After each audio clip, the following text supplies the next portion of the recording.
La question de l'heure avec Cyril Arnoux.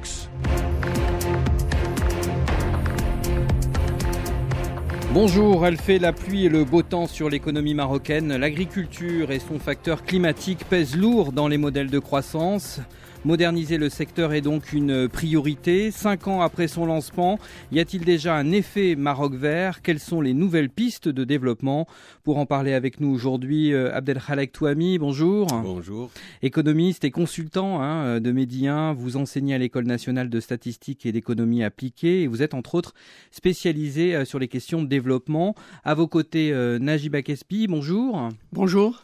Économiste, vous êtes professeur et chercheur à l'Institut agronomique et vétérinaire Hassan II à Rabat. Alors, pour commencer, messieurs, une question simple. À la mi-mars, est-ce que l'on a déjà des indications sur la campagne agricole? S'annonce-t-elle bien, Najiba Kesbi? Oui, je pense que au mois de mars, effectivement, il est de tradition de considérer que c'est une étape extrêmement sensible. C'est pratiquement le mois où on dit, du point de vue de la campagne, des résultats de la campagne, où ça passe, où ça casse.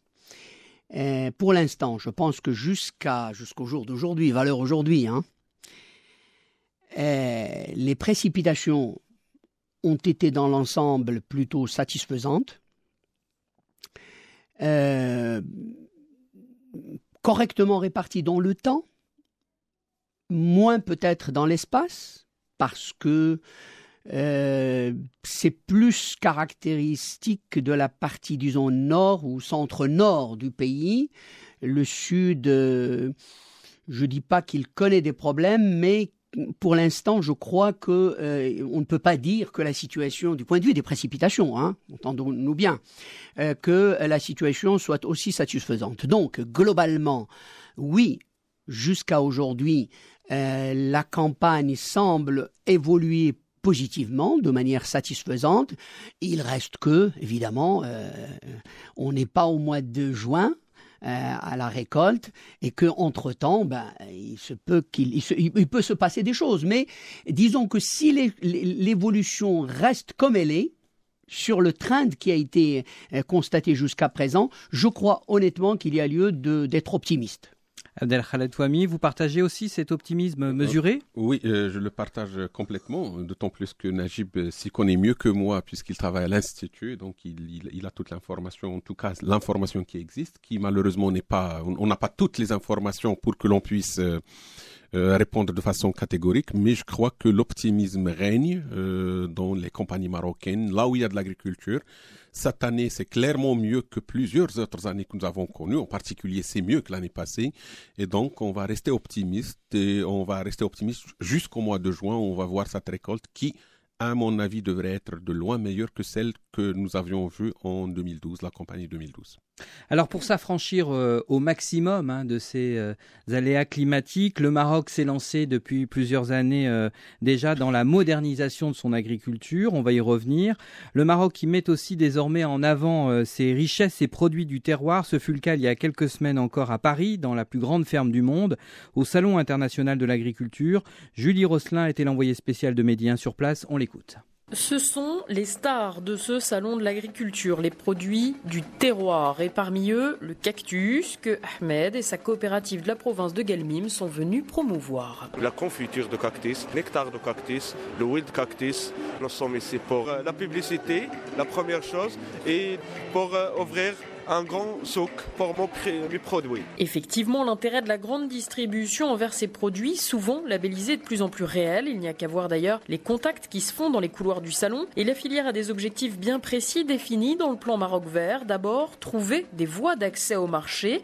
C'est le travail depuis 1 an et demi de l'Agence pour le développement agricole, l'ADA. Driss Etaba y est directeur des produits du terroir et il croit beaucoup à l'implantation de ces produits en France, par exemple. Le consommateur français, il est très sensible à ces produits parce qu'en arrière il y a une cause, en arrière il y a un savoir-faire, une culture. Fort probablement, sur l'ensemble des rencontres que j'ai vues aujourd'hui se concrétiser, et il y a beaucoup d'intérêt de la part du secteur privé. Des produits du terroir qui doivent aussi s'améliorer niveau marketing, packaging par exemple, mais sans oublier l'essentiel. C'est ça qui fait qu'un produit soit essayé par un consommateur. Mais en fait, le défi, c'est de faire en sorte que ce consommateur puisse répéter cet achat. Donc le défi, c'est de travailler aussi bien sur le plan de la qualité de produit, du respect de la réglementation sanitaire et en même temps, parallèlement à ça, leur permettre de vivre des expériences de marché et bien sûr, de fil en aiguille, ces gens-là vont avoir à s'ajuster eux-mêmes. Au Salon de l'Agriculture à Paris, Julie Rosselin pour Midi 1. Alors cactus, safran, huile d'argan, dattes et bien d'autres encore, les terroirs marocains sont riches de produits exceptionnels, produits qui commencent, on l'a entendu, à trouver leur voie sur les marchés internationaux, notamment grâce à des processus comme ceux de la certification d'origine géographique, des processus qui mettent en valeur notamment des savoir-faire qui se cumulent sur des générations.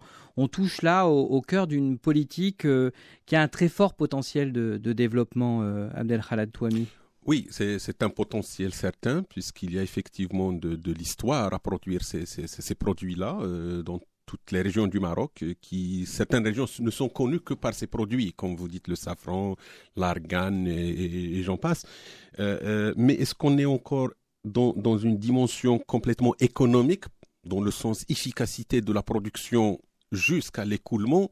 J'en doute un peu. C'est-à-dire qu'il faut encore mettre en place des mécanismes qui appuie d'abord les agriculteurs à identifier exactement qu'est-ce qu'on doit produire et pourquoi on le produit, de quelle façon pour augmenter sa rentabilité, d'une part, et puis comment va-t-on pouvoir l'écouler, surtout si on vise la grande distribution, comme ça a été dit dans le reportage. Puisqu'il y a deux niveaux. Un, puisque dans une grande surface, on doit répondre à une consommation de masse et donc on doit être capable de produire à un niveau grand.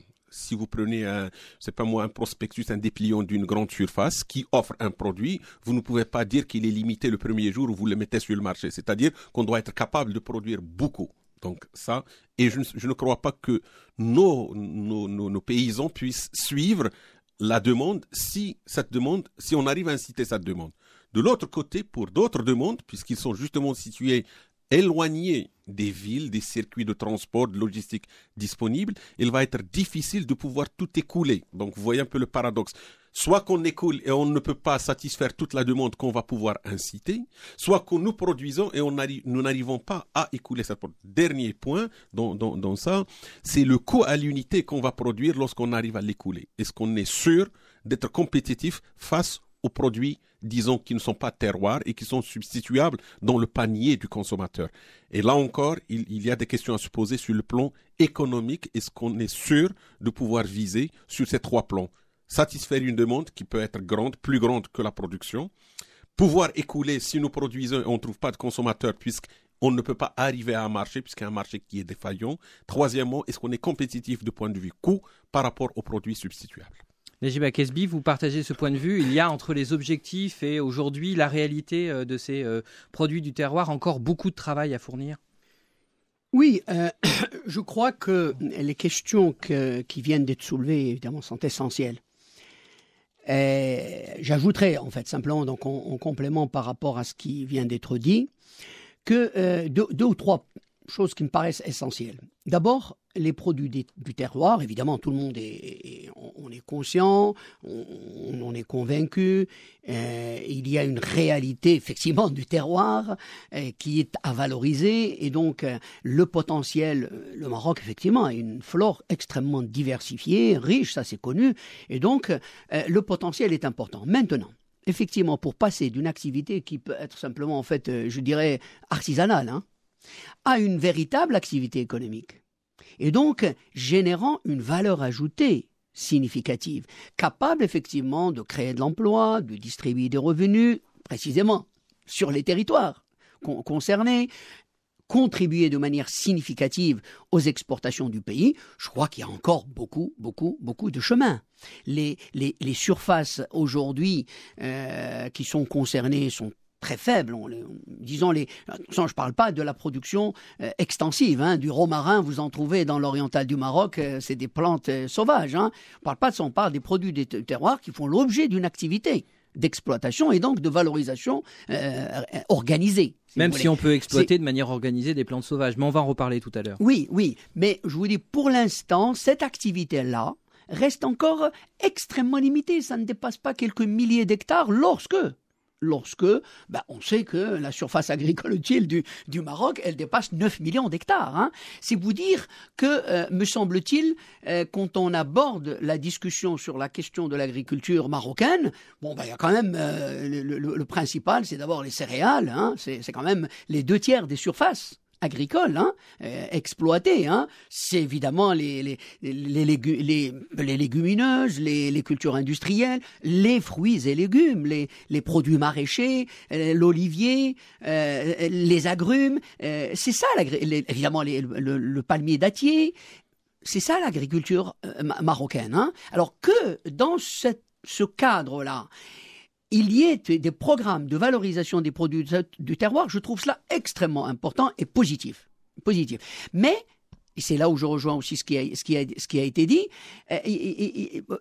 il faut aujourd'hui, à mon avis, aborder la question avec, si vous voulez, d'un point de vue réellement qui soit d'abord tourné vers la satisfaction des besoins de la population concernée. Si une activité de terroir ne génère pas de l'emploi, ne permet pas de distribuer des revenus, qui permet l'amélioration des conditions de vie des populations de ces terroirs, qui sont effectivement, comme vous l'avez dit, qui sont souvent des populations pauvres. Donc, si ces activités ne génèrent pas cela, on ne voit pas à quoi ça serait véritablement très utile. Donc, il y a un travail important de conception des projets de ce type de production, d'organisation de la production et de valorisation, de sorte que l'essentiel de la valeur ajoutée soit quand même d'abord fait ici. Parce que, en fait, ce qu'on constate, je vous donne par exemple, vous pouvez parler des cactus, on peut parler de l'argan par exemple, de l'huile d'argan.